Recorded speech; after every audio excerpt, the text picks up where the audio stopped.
ബൂരിയുടെ കൂടെ കഴിക്കാൻ പറ്റിയ അടിപൊളി ഒരു കടലക്കറി ഉണ്ടാക്കിയാലോ. അപ്പോൾ തലേ ദിവസം കുതിർത്ത് വെച്ച കടല കഴുകി നമ്മൾ കുക്കറിലേക്കാണ് ഇടുന്നത്. ഒരു ഗ്ലാസ് വെള്ളവും ആവശ്യത്തിന് ഉപ്പും ചേർത്ത് നമുക്ക് 6 വിസിൽ വരുന്നവരേക്കും ഒന്ന് അടുപ്പിച്ചെടുക്കണം. ഇത് കടലയൊക്കെ അടിപൊളിയായിട്ട് വെന്ത് വന്നിട്ടുണ്ട്. ഇനി നമുക്ക് കുറച്ച് കടല എടുത്ത് മാറ്റി വെക്കണം. ആ കടല ചൂടാറിയതിനു ശേഷം കുറച്ച് വെള്ളം ഒഴിച്ച് മിക്സിയിൽ നല്ലപോലെ നരച്ചെടുക്കണം. ഇനി പാൻ അടുപ്പിലേക്ക് വെച്ച് ചൂടായതിനു ശേഷം അതിലേക്ക് എണ്ണയാണ് ഒഴിക്കേണ്ടത്. ചെറുതായി അരിഞ്ഞു വെച്ചിരിക്കുന്ന വെളുത്തുള്ളി നമുക്ക് നല്ലപോലെ ഒന്ന് മൂപ്പിച്ചെടുക്കണം.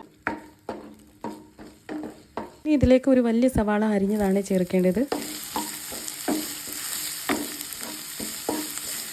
സവാള ഞാനൊരു 5 മിനിറ്റ് അടച്ചു വെച്ച് വേവിച്ചിട്ടുണ്ടായിരുന്നു. അപ്പോൾ നല്ല സോഫ്റ്റായി വന്നിട്ടുണ്ട്. ഇനി ഇതിലേക്ക് നമുക്ക് തക്കാളിയും പച്ചമുളകുമാണ് ചേർക്കേണ്ടത്. ഒരു തക്കാളിയാണ് എടുത്തിരിക്കുന്നത്. തക്കാളി ഒന്ന് വേകാൻ വേണ്ടി 5 മിനിറ്റ് അടച്ചു വെച്ച് വേവിക്കാം. തക്കാളിയൊക്കെ നന്നായി വെന്ത് വന്നിട്ടുണ്ട്. ആ തവി വെച്ച് തന്നെ നമുക്കൊന്ന് ഉടച്ചു കൊടുക്കാം.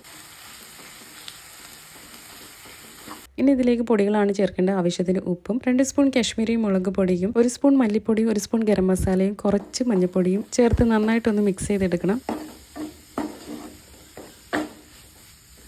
ഇനി ഇതിലേക്ക് അരച്ചു മാറ്റി വെച്ചിരിക്കുന്ന കടലയുണ്ടല്ലോ, അതാണ് ചേർക്കേണ്ടത്. അതിനോടൊപ്പം തന്നെ കുറച്ച് വെള്ളം കൂടെ ഒഴിച്ചൊന്ന് ലൂസാക്കി എടുക്കുന്നുണ്ട്. ഇനി ഇത് നന്നായിട്ടൊന്ന് മിക്സ് ചെയ്ത് കൊടുക്കണം.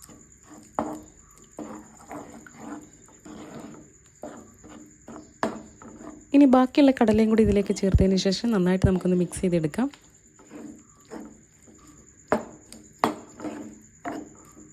ഇനി ഇതിലേക്ക് കുറച്ച് വെള്ളം കൂടി ഒഴിച്ച് ആ ഗ്രേവി ഒന്ന് ലൂസാക്കി എടുക്കുന്നുണ്ട്. ഗ്രേവി ഒരുപാട് ലൂസാകേണ്ട കാര്യമില്ല, കുറച്ച് തിക്കായിട്ട് ഇരിക്കണം. ഇനി ഒരു 5 മിനിറ്റും കൂടെ അടച്ചു വെച്ച് വേവിക്കാം. ഗ്രേവി ഒന്ന് തിളച്ച് വരുമ്പോഴത്തേക്ക് നമുക്ക് ഇതിലേക്ക് അരിഞ്ഞു വെച്ചിരിക്കുന്ന മല്ലിയിലയാണ് ചേർക്കേണ്ടത്. അതും കൂടെ ചേർത്ത് നന്നായിട്ടൊന്ന് മിക്സ് ചെയ്യുക. ഇനി ഒരു 5 മിനിറ്റും കൂടെ കഴിയുമ്പോഴത്തേക്ക് നമുക്ക് തീ ഓഫ് ചെയ്യാവുന്നതാണ്. ബൂരിയുടെ കൂടെ കഴിക്കാൻ ബെസ്റ്റ് കോമ്പിനേഷനാണ്. ചപ്പാത്തിയുടെ കൂടെ നമുക്ക് കഴിക്കാവുന്നതാണ്. അപ്പോൾ എല്ലാവരും ഇതുപോലെ ഒന്ന് ട്രൈ ചെയ്ത് നോക്കണം. ട്രൈ ചെയ്ത് നോക്കിയിട്ട് നിങ്ങളുടെ അഭിപ്രായങ്ങൾ കമന്റ്സിലൂടെ അറിയിക്കണം. കൂടെ എൻ്റെ ചാനൽ കൂടെ ഒന്ന് സബ്സ്ക്രൈബ് ചെയ്തേക്കണേ.